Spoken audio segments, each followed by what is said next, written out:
Live from the studio of his parents' basement, the Have You Seen It podcast.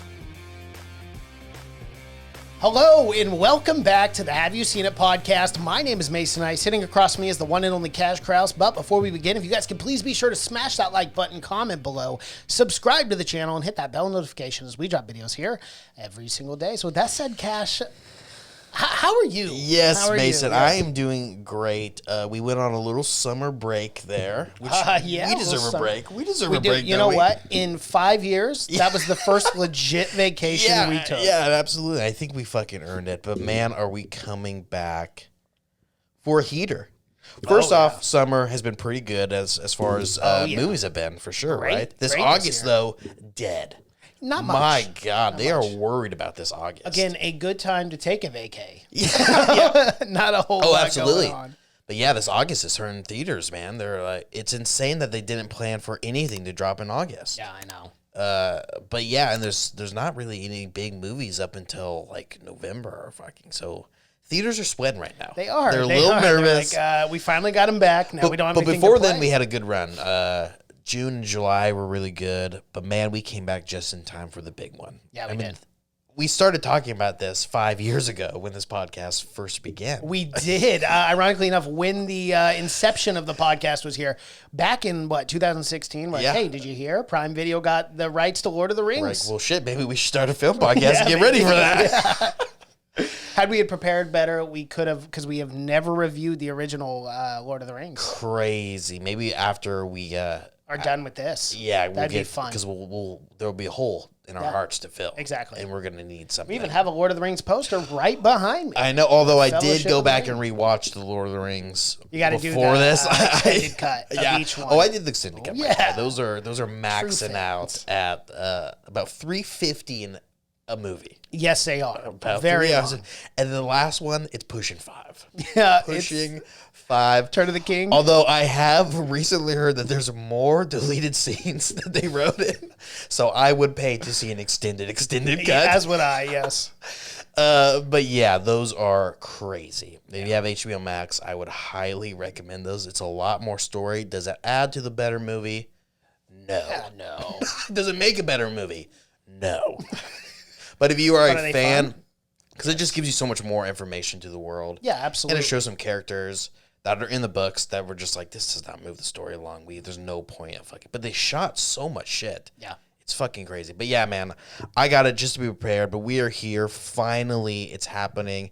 Amazon's $500 billion show, which is, I mean, we didn't even talk about that. It is in bonkers. the span that we weren't, in the 5 weeks we took off, the Tolkien estate was bought out by a company for around $500 billion. Good for them. Which is insane. It is. Who is running?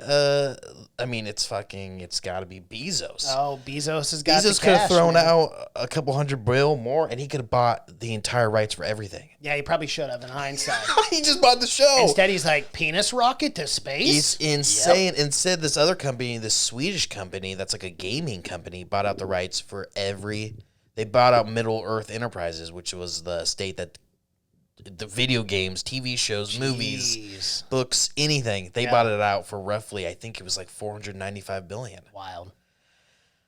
Amazon, come on, guys. So now this whole show and everything is no one really knows how it's going to work because before they had a deal with Middle Earth, now this other company in Sweden owns everything. But it's here, Mason. Finally, the Rings of Power, Lord of the Rings, and oh boy, it's a doozy. There's already controversy, a lot of controversy over it. Oh, dude, there was controversy about this a month before. Bro, I swear. People every already had their video- racist reviews written. Oh my goodness. Every single YouTuber on planet Earth was talking about the controversy before. Yeah. And, you got Tolkien heads who are like really into it. So if you stray even a centimeter away from, Tolkienomics, Right. they're gonna freak But so out. far, almost everyone I have literally talked to has enjoyed the show. The only reviews I've seen have all regarded race in some way, which I saw one review that was fucking wild. Some guy wrote for like the Red State Media or something. He's like, how dare they? They're like, Lord of the Rings is based on Anglo-Saxon history. And I'm just thinking, guy, this is fantasy. It is made So up. we can have dwarves, elves, trolls, but God forbid we have black people, right? I mean, a black hobbit. How dare you? It's so fucking wild. But that is legitimately, I mean, that is the bull, because it's getting hate bombed, reviewed, Oh, it is or whatever very they called. bad. Yes. But critic-wise, yeah, it's doing got like pretty an good. 83% Rotten Tomatoes. I mean, yeah, it's just it's crazy, man. I mean, these like you said, it's elves fighting orcs. There's trolls involved. Yep. But God forbid there's anything but white in this Right, cast of exactly, people. yeah. It's crazy, man. It just shows you how just ingrained it still is. Like people, I mean, it's fucking, because everyone I've talked to, just general TV fans. I mean, I've seen reviews and they've said the show's enjoyable. It's a little slow. I've talked to Tolkien fans who've said they've enjoyed it. Of course, it's slow because it's fucking fantasy. If you ever picked up a fantasy novel before, the first 400 pages of every fantasy novel is build up. Yeah, and world building. He said exactly. And I'm big into fantasy books. Yeah. I listen to them all the time on Audible, and like you'll have 7 hours of the book, just setting up the plot. If you've ever picked up a Lord of the Rings book, it's I've listened to 500 all of them. pages of telling you how there was a god who invented trees that were light, and then he invented the sun, and that he there are was Jesus. there are 11 leaves on each branch. He'll go into detail with Tolkien, but I did get the Andy Serkis. So I had the original ones with the original narrator, and then a few months ago they were on sale 3 for $15. The Andy Serkis ones. So I bought all 3. He's doing all the voices. He's great. Oh, and he's it's great. really good audio. I'm sure the Smeagol parts, he's killing it. Not that good. No, I'm just joking. Would be shocked. Yeah, you'd be shocked. He's shit. He's absolute shit. Not a very good actor. Yeah, that's awesome, man. That is super cool. But yeah, so that was a big point. And arguably, so this first episode, Lord of the Rings, Rings of Power, they dropped both episodes. Yes, we'll be did. doing them. We'll be splitting them up though in 2. Shadow of the Past. Yeah. It does run a little slow. It does. It does. And I did. So this is kind of the way I'm looking at it. Is obviously the hate bomb is ridiculous in my opinion. However, there were things obviously we can critique, at least on my perspective of this. Because not everything worked perfectly for me. I thought some of the casting choices were a little iffy, not really like great as far as world building. But outside of that, like the story, it just takes time. I think it's going to take some time to be just thrown. If we were just thrown into it immediately, the biggest complaint right now would be no one knows who the fuck these characters are, and no one knows what's going on at all. They had to build a lot, just like the original Lord of the Rings. I mean, the movies. They had to do the first Fellowship has a good 40 minutes of telling you how the world, and they burned through it as well. But it's fucking 40 minutes for sure. That's a 2-hour movie, But this one, it's gonna take some time. I was a little complained, but then you got to realize that it is gonna. They have to build this up. Not even that mad, but they're covering a lot. A lot of ground. They're covering the Second Age, and they're even going back to the very first age, where they're showing old school, where they're fighting fucking Morgoth, which is the Satan of this world. But yeah, man, they're showing things that we've never gotten a chance to be shown, and I'm blown away. And cinematically beautiful. And that was my big worry, was that this thing was going to look like Hobbit and not Lord of the Rings, but it looks amazing. The set, especially, and that's what everyone's agreeing on. Yeah, is say what you want, but that's where the it's money beautiful. It's fucking beautiful for sure. Those first battle scenes. When Galadriel's brother is fighting, are fucking, they're like biblical, man. They were awesome. Like they're all floating and they're like stabbed in the red. So awesome. Well, that battle scene where it's showing you why the Eagles probably couldn't have flown to Middle Earth was because they were being full. One thing on an eagle, flammable. They are so flammable, very flammable. so flammable. So they get a little dragon action going on, and that thing gets taken down like a 757. Oh, it's easy. It's like napalm, and it's taking out a lot of soldiers on the ground. It is. But man, that first battle scene was so fucking cool. Her brother obviously given everything he had to fight this thing. It's Morgoth and Sauron. The ending of the First Age, which was their first big battle. It's the War of Wrath, which the elves go down to hunt. They hunt him down. I mean, they go and find him, and they have this giant battle. They end up beating Morgoth and Sauron, but her brother dies tragically. And if you don't want to die as an elf, I mean, you want to go to the boat to the eternal dying place. lands. Yeah, but if you die, you go nowhere. It's brutal. It's a brutal reality, unfortunately.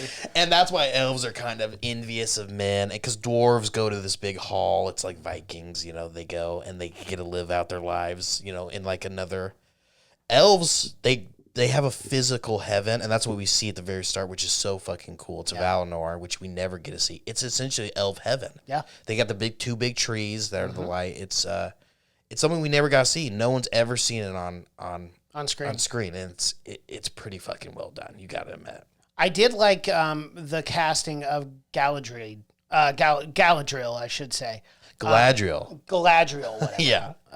From the original trilogy to now. Kate Blanchett, the OG, is the OG. Of course. Great. People were something else people were upset about.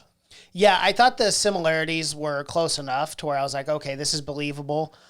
People were mad that she was fighting. Elrond, though. People were mad that she was fighting things in this because she doesn't fight, and obviously, people got to realize it's a 2,000 years. I mean, obviously they look similar. There is character building in an elf still. They do mature. They're not born, super fucking wise and all knowing and whatnot. They takes time. Yeah, exactly. Yeah. So where she's at in Lord of the Rings, she is very old and very wise at that point, and very powerful. She doesn't need to fight anymore. But 2,000 years ago, I can believe in my mind that she's young enough where she doesn't know the answers, and it shows that at the beginning with the boat scene and whatnot, and how he explains sometimes to follow the light, that's where you find the darkness and whatnot, which is going to be a big moment for this because obviously she's on a mission. Yeah.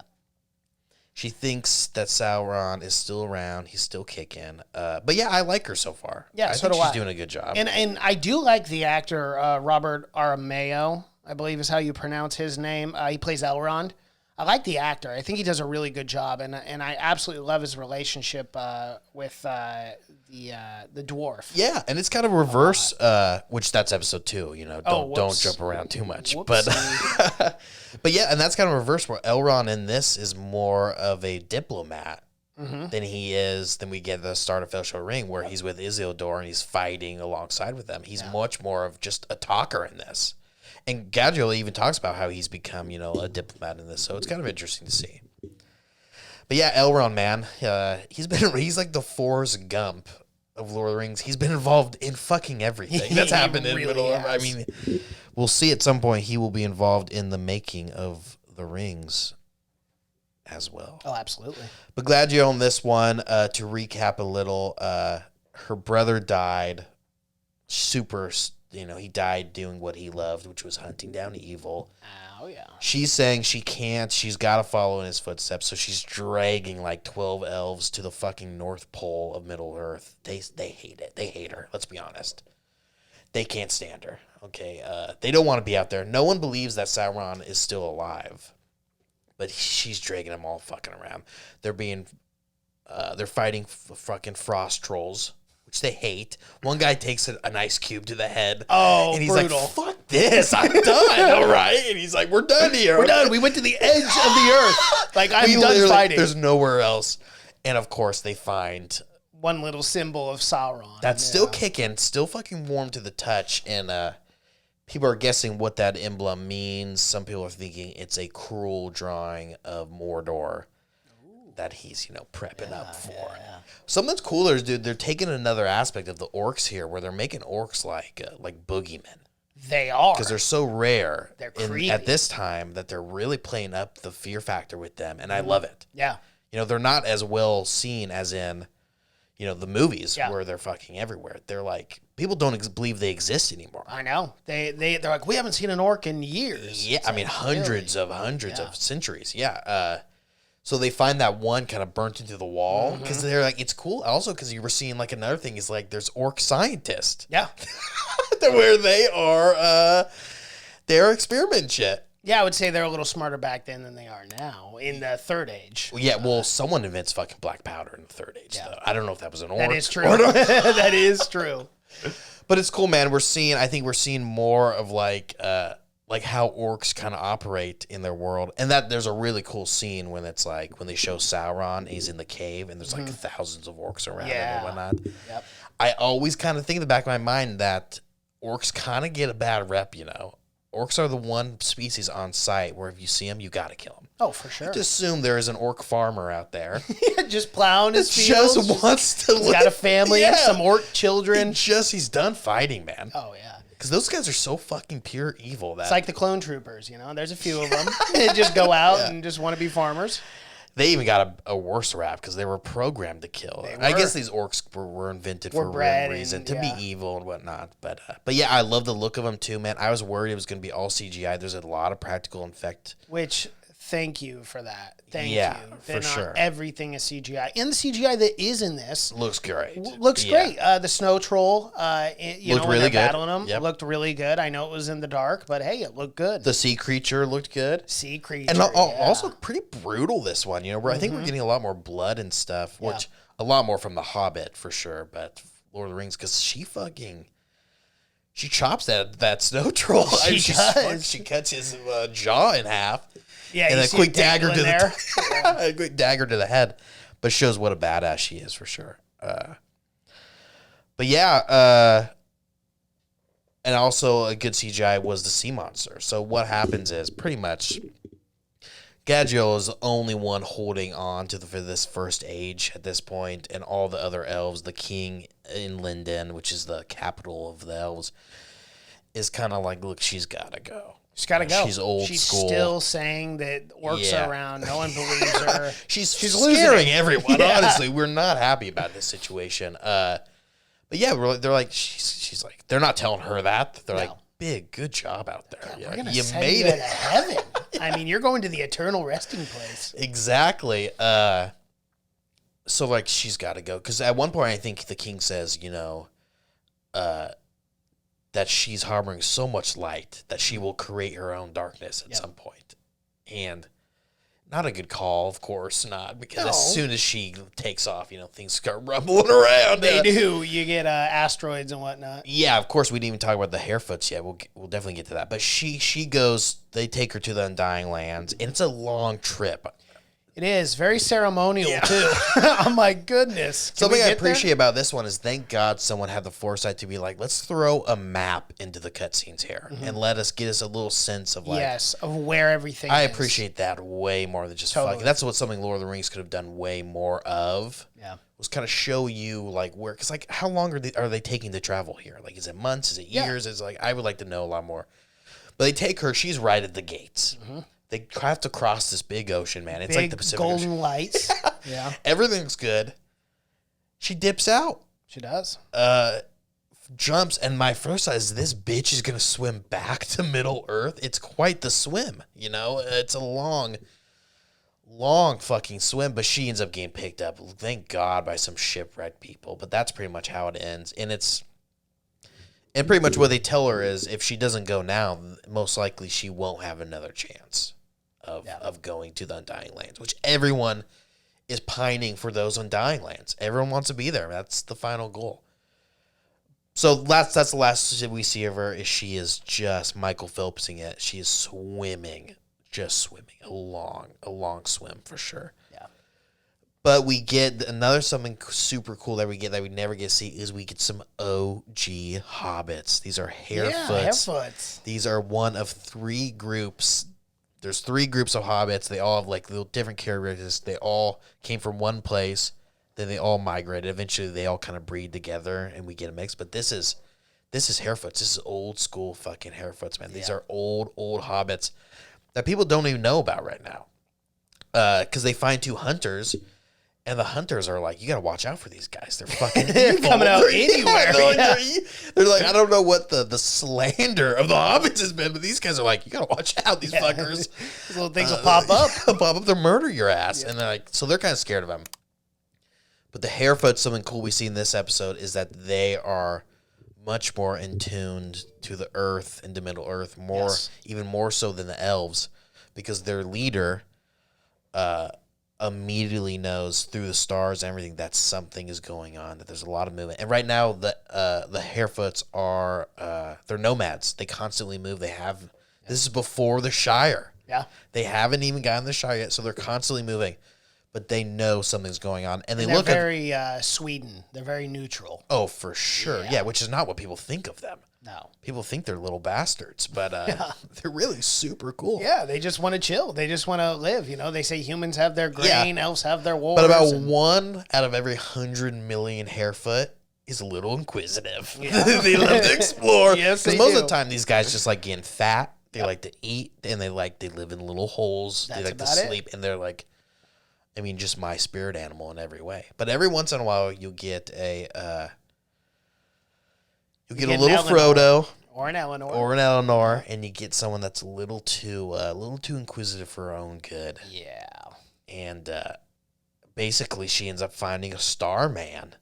Falls from the sky, which is a Maiar. He's pretty much an angel. It's great. She finds him when she's not supposed to be. I mean, it just happens to land very close to where. Did you hear theories on who that people think that is? I mean, my initial thought was Gandalf, Gandalf, right? yeah.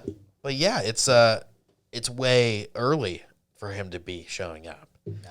If that was Gandalf, I do see Tolkien fans getting upset because that is he did write specifically when Gandalf came, and he comes in the Third Age.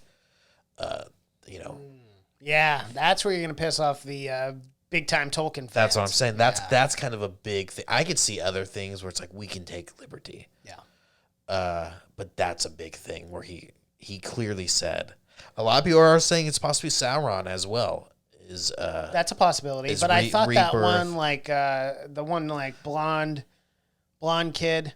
That's never been confirmed, and that's what people were upset about. That's never been confirmed. Yeah, I do not think that's Sauron. I think that's going to be a priest of Sauron or someone that follows him. I see a zealot. Exactly. follower, Yeah, I that's what I always believed. But I don't know, man. This would be it's kind of weird because it's hinted at throughout the books that Gandalf loves the Hobbit so much because they were one of the first people that he, came in contact with. Yeah.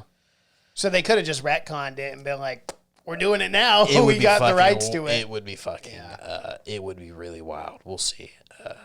Yeah, I can't imagine it being even allowed, but yeah, we'll see. They do think that it, but Sauron, yeah, we know that he ends up tricking some folk. Right now, we know from this Star guy, I think they call him the Stranger,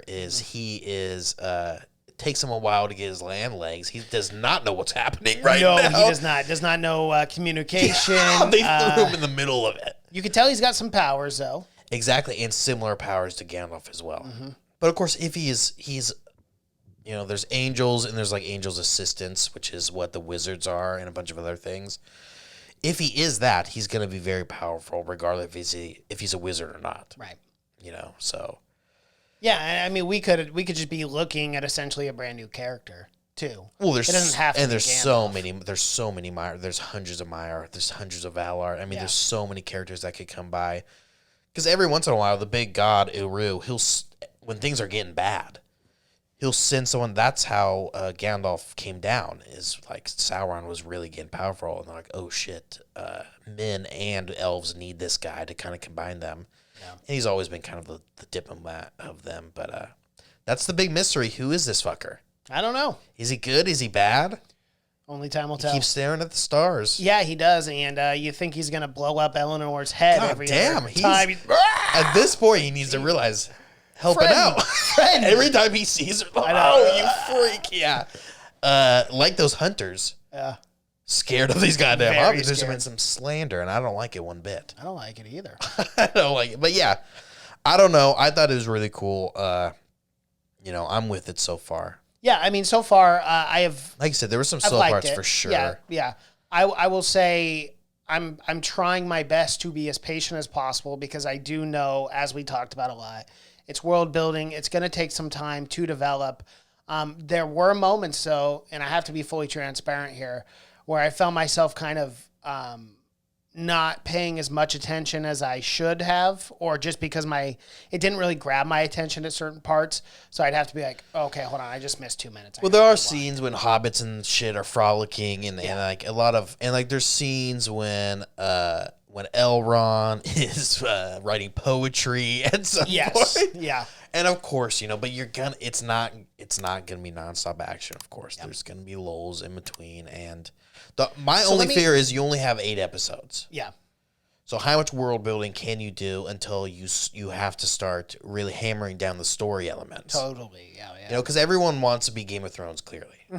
Everyone, but too many people want to be the look of Game of Thrones and not have the story of Game of Thrones. Yeah. Well, and Game of Thrones has got it nailed down, man. I mean, the House of Dragons is really. But go back and watch Game of Thrones, man. The first 3 episodes or whatever. It was hard for me. They're laying the land. Exactly. Yeah. I did not think I was going to enjoy Game of Thrones. Neither did So I. this is so much explaining, and not even that, but we are getting 5 different houses in Game of Thrones. It was so confusing at first for me. Yeah, exactly. And in the White Walkers, feel like that an opening idiot. scene, episode 1, season 1, I was like, "What's going on? And What are these?" And what's his name? Getting his head chopped off. And me Yes. like, oh, this is a face Ned I recognize. Stark. We'll be with him forever. Yeah. Yeah, Ned One Stark, does not of course. simply get his head chopped off in episode 2.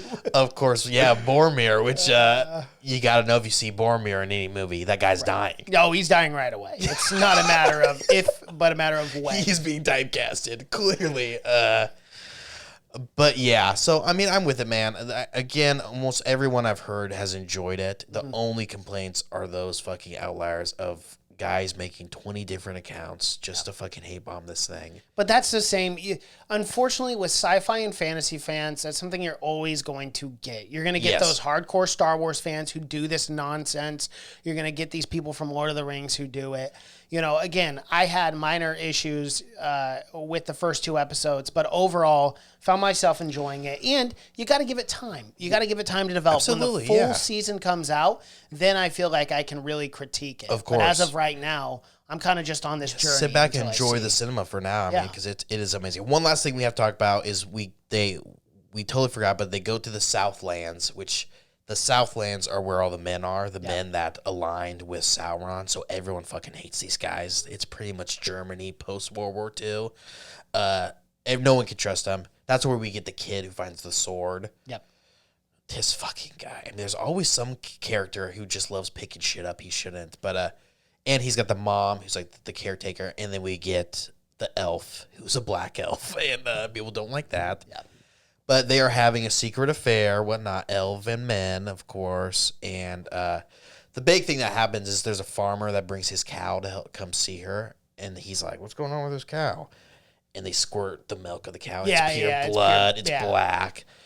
Like, well, this is not a good omen at all. And then he goes off to find to look for this village that they haven't heard from or anything for a while. Which I won't should get be it. a red flag. But the big thing is he is with this gal, and the big thing is the elves are moving out of this area now because they think there's no evil at all, and they've been there for centuries, and now we're gonna see a little hookup for sure. But that's how it ends. That's our 3 big characters. We don't know what happens next for episode 2. I do because it was a double because header. we watched but it. Yeah. You'll have to wait to see for the You next one. will Yeah. until tomorrow. All right, Definitely. everyone. That is our review of episode 1 of the Lord of the Rings Rings of Power. If you like what you've seen here, please be sure to smash that like button, comment below, subscribe to the channel, and hit that bell notification as we drop videos here every single day. Thank you so much for watching and listening. My name is Mason Knight. That is Catch Krause, and until next time. Bye.